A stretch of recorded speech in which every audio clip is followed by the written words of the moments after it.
Hello, कैसे हैं आप? This is our lecture first, this is our day first regarding the current affair classes.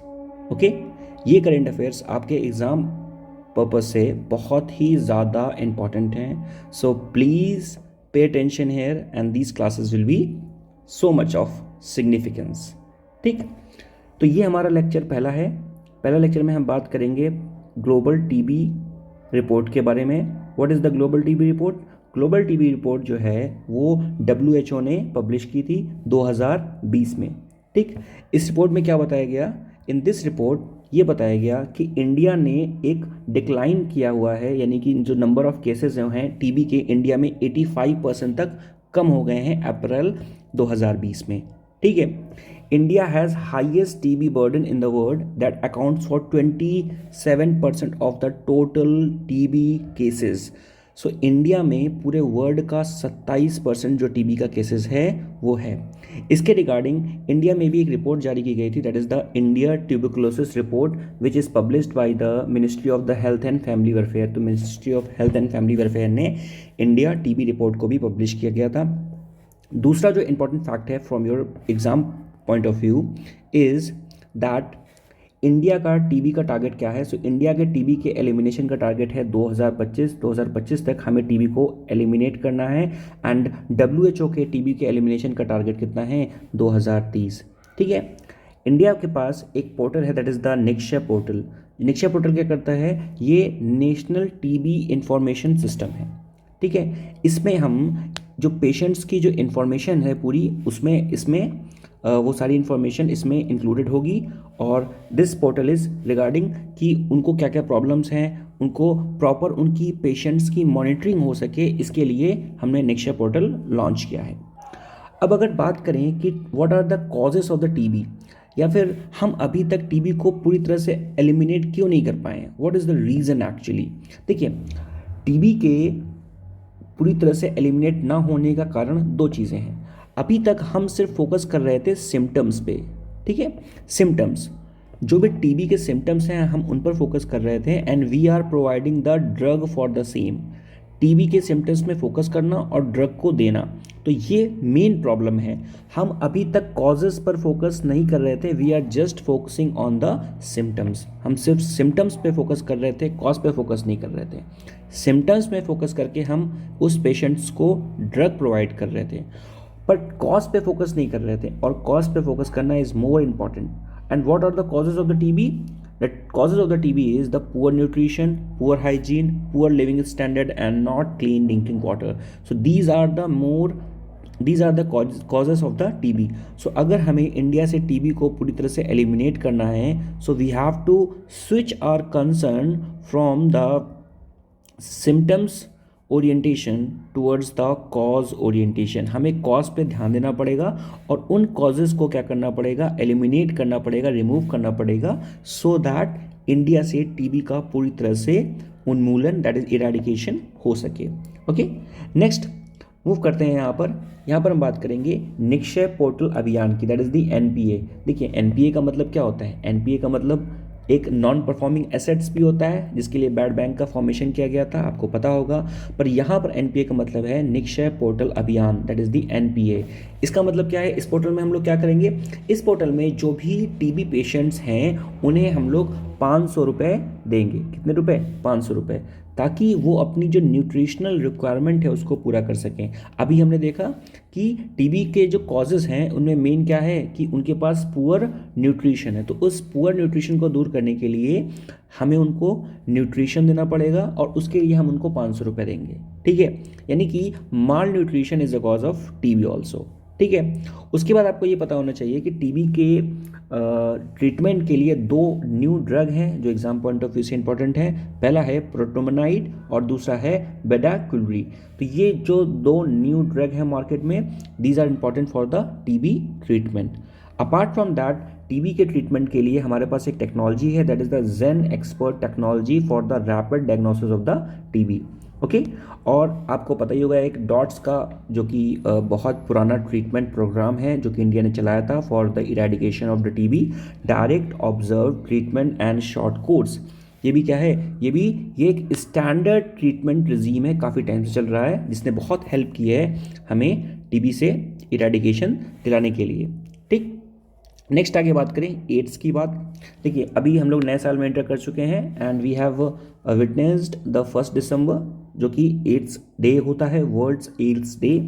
देखिए अगर ads के बारे में बात किया जाए तो एड्स क्या है, इसमें द जेनेटिक इन्फॉर्मेशन जो स्टोर होती है वो वायरस की, पहले तो क्या है, एड्स एक वायरस डिजीज़ है, यानी कि ठीक है, ये एक वायरल डिजीज़ है, वायरस डिजीज़ है। ठीक है, ये ओरिजिनेट होता है किससे, वायरस से। टीबी कैसी डिजीज़ थी, TB is a bacterial disease, bacterial disease. ठीक, एड्स कैसा है, वायरस से फैलता है। और जो जेनेटिक इन्फॉर्मेशन होती है एड्स के वायरस की, वो स्टोर होती है आरएनए में। ध्यान रखना है, जेनेटिक इन्फॉर्मेशन जो एड्स के वायरस की होती है वो स्टोर होती है आरएनए में, similar to the corona virus.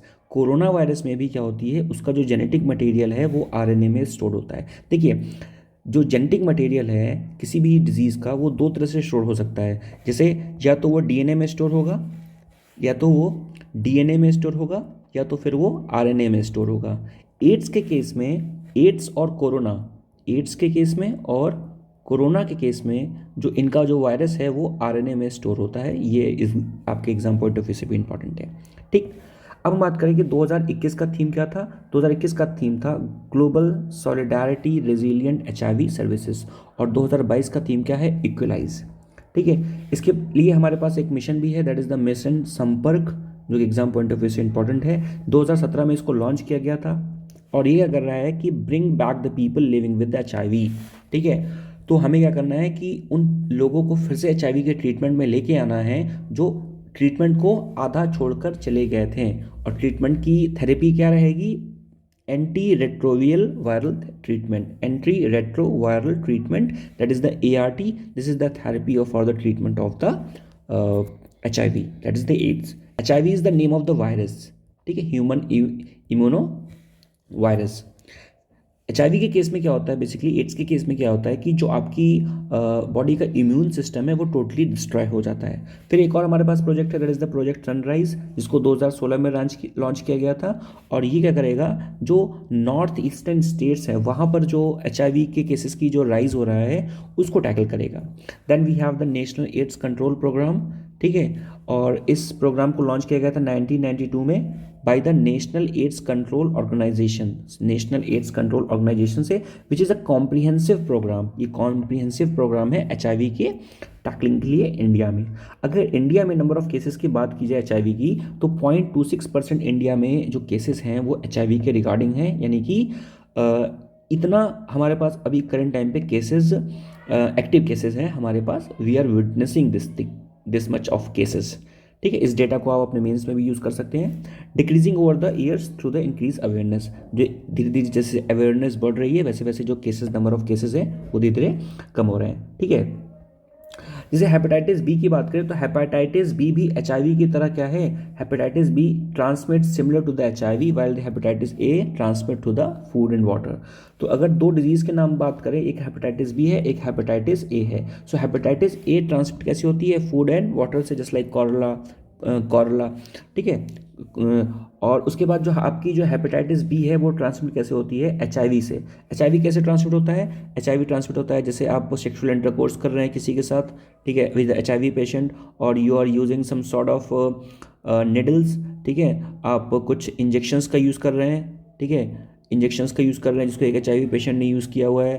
ठीक है, या फिर आपके बॉडी में जो ब्लड चढ़ाया जा रहा है वो एक ऐसे इंसान का है जो एचआईवी पॉजिटिव है। सो और भी कई सारे कारण हैं जिसकी वजह से हमारा एचआईवी होता है। एचआईवी छूने से नहीं फैलता।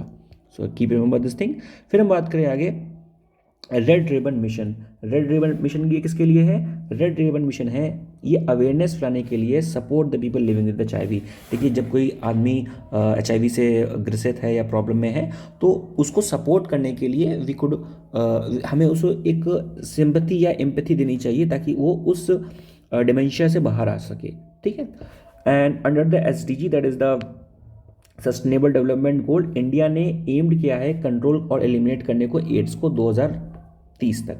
ठीक है। तो इंडिया ने 2030 तक एम किया हुआ है कि एड्स को कंट्रोल कर देगा। टीबी के केस में कितना था ये 2025, और टीबी के केस में WHO ने टारगेट किया था कि वो 2030 तक एलिमिनेट कर देंगे टीबी को। सो this is regarding the TB.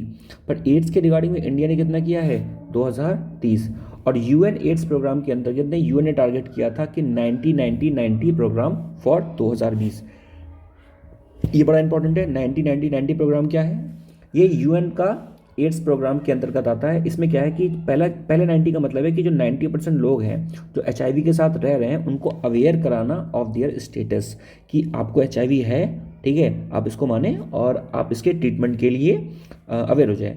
Next is 90% लोग जो डायग्नोसिस हो रहे हैं HIV के साथ, यानी कि जिनको जो ट्रीटमेंट मिल रहा है, ट्रीटमेंट का नाम मैंने क्या बताया था, एंटी रेट्रोवायरल थेरेपी, ठीक है। तो पहला क्या है, पहले हमें 90% लोगों को बताना है, अवेयर करना है about their status of HIV। And the second is कि हमें ये भी इंश्योर करना है कि जो 90% लोग हैं उन्हें HIV का ट्रीटमेंट मिले। And third, 90% of all the people receiving treatment with HIV achieve their viral suppression. और हमें ये भी देखना है कि जितने लोगों को ट्रीटमेंट मिला है उनमें से भी 90% लोगों का जो वायरल इन्फेक्शन, जो वायरल प्रॉब्लम है ऑफ HIV वो सप्रेस हो जाए, ख़त्म हो जाए, ठीक है। फिर उसके बाद इंडिया ने 22 मिलियन दिया हुआ है कहाँ पर, global fund for the AIDS, TB and malaria. So this is also एक इंपॉर्टेंट डेटा है, आप इसको यूज़ कर सकते हैं एग्जाम में अपने आंसर राइटिंग में, कि इंडिया ने कंट्रीब्यूट किया हुआ 22 मिलियन रुपीज़, ठीक है, for the global fund for the AIDS and TB malaria. फिर हम बात करते हैं आगे, नेक्स्ट ग्रेट कंजंक्शन। ये क्या है, देखिए कंजंक्शन का मतलब होता है जब दो चीज़ें पास पास आती हैं, that is called the conjunction. Okay, हमारे यहाँ पर केस में पहला है Jupiter which is our planet and Saturn which is our also planet. ये दो प्लानट बहुत ही पास आ गए थे, तो इस इवेंट को हमने नाम दिया था ग्रेट कंजंक्शन, ठीक है। इनके बारे में थोड़ी सी बात करेंगे। देखिए सबसे पहले आप यहाँ पर देखें, दिस इज आवर सन, ठीक है, ये हमारा सन है, और इस सन के पास ये सारे प्लैनेट्स हैं, this is our Earth, okay. Total हमारे प्लैनेट कितने हैं, 8। पहले हमारा Mercury, Venus, Earth, Mars, Jupiter, Saturn, Uranus, Neptune, 1 2 3 4 5 6 7 8 हमारे प्लैनेट हैं। प्लूटो जो है वो हमारा डॉर्फ प्लैनेट है। वो क्यों डॉर्फ हुआ प्लैनेट, उसके बारे में बात करेंगे अभी। पहले देख लें सन के सबसे नज़दीक प्लैनेट कौन सा है, मरकरी, बट सबसे अगर हॉटेस्ट प्लैनेट की बात करें तो दैट इज द वीनस। सो सबसे हॉट प्लैनेट है वीनस, बट सन के सबसे ज़्यादा पास कौन सा है, मरकरी। अर्थ हमारा जो है वो थर्ड प्लैनेट है, so remember this fact. Mars is the red planet, Jupiter is the biggest planet. Saturn में क्या होती हैं, सैटर्न में रिंग्स होती हैं बहुत ज़्यादा, ठीक है। And then the Uranus, Neptune. उसके अलावा एक और याद रखें कि UV, that is the Uranus and the Venus, ये जो मूव करते हैं वो क्लॉकवाइज करते हैं, ठीक है। यूरेनस और वीनस जो है वो क्लॉकवाइज मूव करते हैं, बाकी जितने भी हैं वो सब कैसे मूव करते हैं, anti clockwise.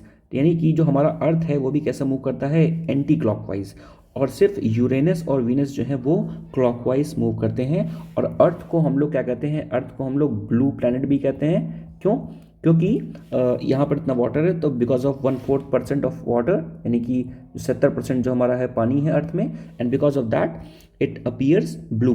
And Mars is called the red planet also, red planet, ठीक है। तो ये दिस इज सब इंफॉर्मेशन जो आपको जानने की ज़रूरत थी, ठीक है ना। मूविंग ऑन द टॉपिक क्या है, टॉपिक है हमारा जुपिटर और सैटर्न, इसके बारे में बात करेंगे। तो जुपिटर को देखेंगे यहाँ से, तो this is the 5th planet, तो यहाँ पे लिखा जुपिटर 5th है और सैटर्न क्या है, 6th planet. So Jupiter is the 5th one and Saturn is the 6th planet, okay. And दूसरी चीज़ आप लोग को पता होनी चाहिए कि जुपिटर की जो मून्स है वो 75 मून्स है, बट सैटर्न के मून्स कितने हैं, 82 मून्स हैं।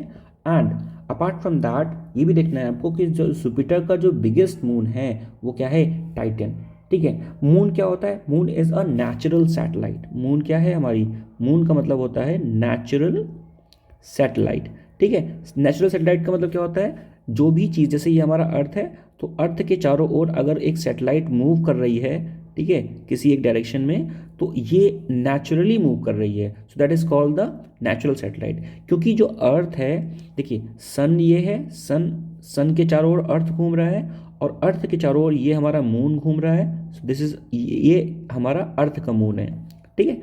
तो उसी तरह सैटर्न का जो सबसे बड़ा जो मून है जो उसके चारों ओर घूम रहा है, दैट इज द टाइटन।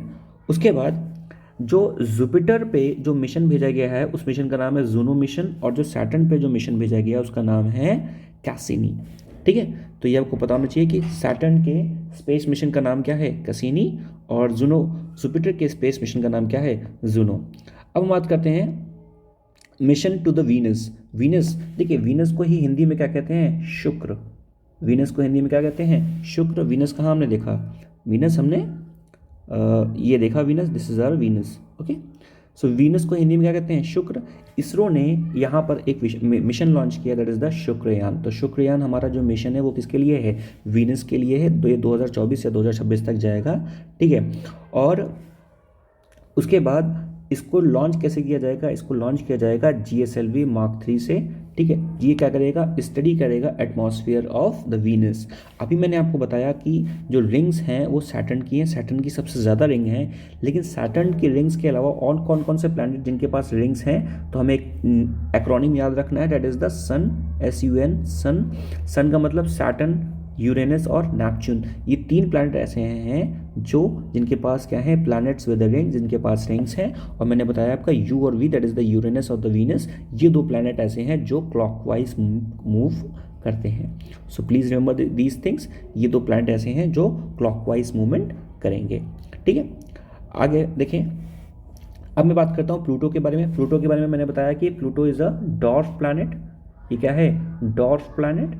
और प्लूटो को अब हम एक प्लैनेट की कैटेगरी में, प्लूटो को हम एक प्लैनेट की कैटेगरी में नहीं रखते हैं। क्यों नहीं रखते हैं, रीज़न क्या है, देखिए देयर इज एन एक एसोसिएशन है, क्या है, इंटरनेशनल एस्ट्रोनॉमिकल यूनियन, ठीक, IAU, इंटरनेशनल एस्ट्रोनॉमिकल यूनियन ने 3 कंडीशंस बताई हैं, ठीक है। इन 3 कंडीशंस के अंतर्गत अगर कोई प्लैनेट फॉल करता है तो उसे हम लोग क्या कहेंगे, प्लैनेट कंसिडर करेंगे, और अगर नहीं फॉल करता तो हम नहीं करेंगे, ठीक है। कौन कौन सी जो कंडीशंस हैं जो प्रिस्क्राइब की गई है इंटरनेशनल एस्ट्रोनॉमिकल यूनिट की। पहला कंडीशन है कि जो भी प्लैनेट है अगर उसको प्लैनेट कहना है तो it must orbit around the sun, उसको सन के अराउंड क्या करना पड़ेगा, ऑर्बिट करना पड़ेगा, पहली कंडीशन। सेकेंड कंडीशन क्या है, उसके पास सफिशिएंट मास होना चाहिए, that is the hydrostatic equilibrium वो मेंटेन करे, और जो उसका स्पेस है, दैट इज द, उसका जो शेप है, उसका जो शेप है वो कैसा होना चाहिए, स्फेरिकल शेप में होना चाहिए वो। पहली कंडीशन सन के अराउंड ऑर्बिट करे। सेकेंड कंडीशन उसका जो स्पेस है वो हाइड्रोस्टैटिक इक्विलिब्रियम को मेंटेन करेगा, और उसका जो शेप है वो स्फेरिकल होना चाहिए। एंड थर्ड पॉइंट इज कि उसके आसपास कोई भी गंदगी नहीं होनी चाहिए। गंदगी इन द सेंस कि उसके नेबरहुड में जो भी चीज़ें हैं उसको वो क्या करे, उसको वो अट्रैक्ट कर ले, एग्जर्ट कर ले, कैसे, फ्रॉम इट्स ग्रेविटेशनल पुल। क्योंकि प्लूटो इस थर्ड कंडीशन को पूरा नहीं कर पा रहा था, सो इस वजह से हमने क्या किया, हमने प्लूटो को ड्वार्फ प्लैनेट की कैटेगरी में डाल दिया। So Pluto was not able to clear the neighbourhood, वो अपने नेबरहुड को क्लियर नहीं कर पा रहा था अपने ग्रेविटेशनल पुल से, इसलिए हम उसको ड्वार्फ प्लैनेट की कैटेगरी में डाल दिया। फिर हम बात करें सोफिया। सोफिया क्या है, सोफिया का फुल फॉर्म है stratospheric observatory for the infrared astronomy, ठीक है। ये एक ज्वाइंट प्रोजेक्ट है, किसका, नासा का और the German aerospace centre. SOFIA का काम क्या है, ये कंस्ट्रक्ट कर रहा है क्या, एयरबॉर्न ऑब्जर्वेटरी को, ठीक। बोइंग एयरक्राफ्ट को मॉडिफाई किया गया है, ठीक है, to carry a telescope to the heavy wear observation are not imparted by the infrared inference from the earth atmosphere. कहने का मतलब है कि जो ये जो बोइंग एयरक्राफ्ट है इसमें हम लोग एक टेलीस्कोप रख के इसको अर्थ के स्ट्रेटोस्फेयर से बाहर ले जाएंगे, ताकि जो इंफ्रारेड का रेडिएशन है वो इफेक्ट ना कर पाए, और जो भी हमारे सोलर सिस्टम में जो इवेंट्स हो रहे हैं उनकी हमें एक क्लियर डिस्टिंक्ट पिक्चर मिले, ठीक है, ताकि हमें पता चल पाए कि बर्थ और डेथ कैसी होती है किसी भी एक स्टार की, किसी भी एक सोलार सिस्टम में, ठीक है। जैसे हम अपनी गैलेक्सी का नाम बात करें तो वी हैव दी, हमारी गैलेक्सी का नाम क्या है, Milky Way. Milky Way is the name of our galaxy, और हमारी जो पड़ोसी गैलेक्सी है उसका नाम क्या है, एंडोरमेडा।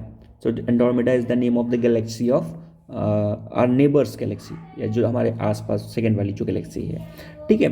फिर हम बात करते हैं थोड़ी सी और अर्थ ऑब्जर्वेशन सैटेलाइट की।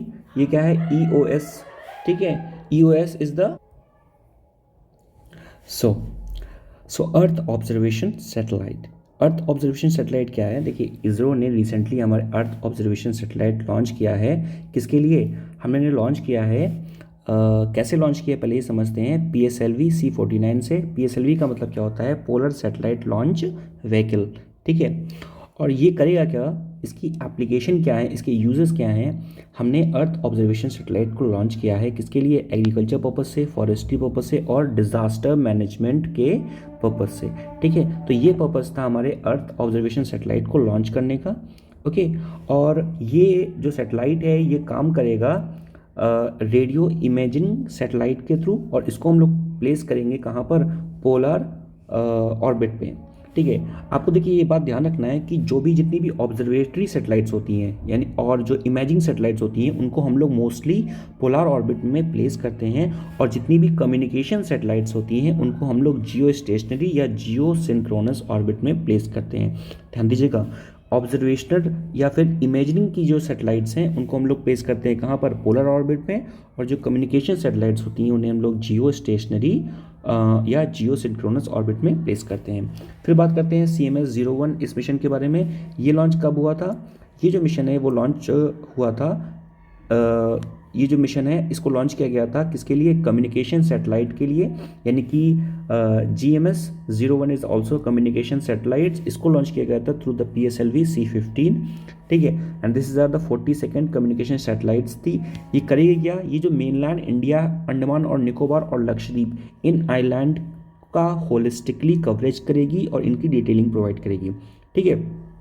और कौन कौन सी सर्विसेज को प्रोवाइड करेगी? जैसे टेली एजुकेशन सर्विसेज हो गया, टेली मेडिसिन सर्विसेज हो गया, और डिजास्टर मैनेजमेंट सपोर्ट के लिए इसका यूज़ किया जाएगा।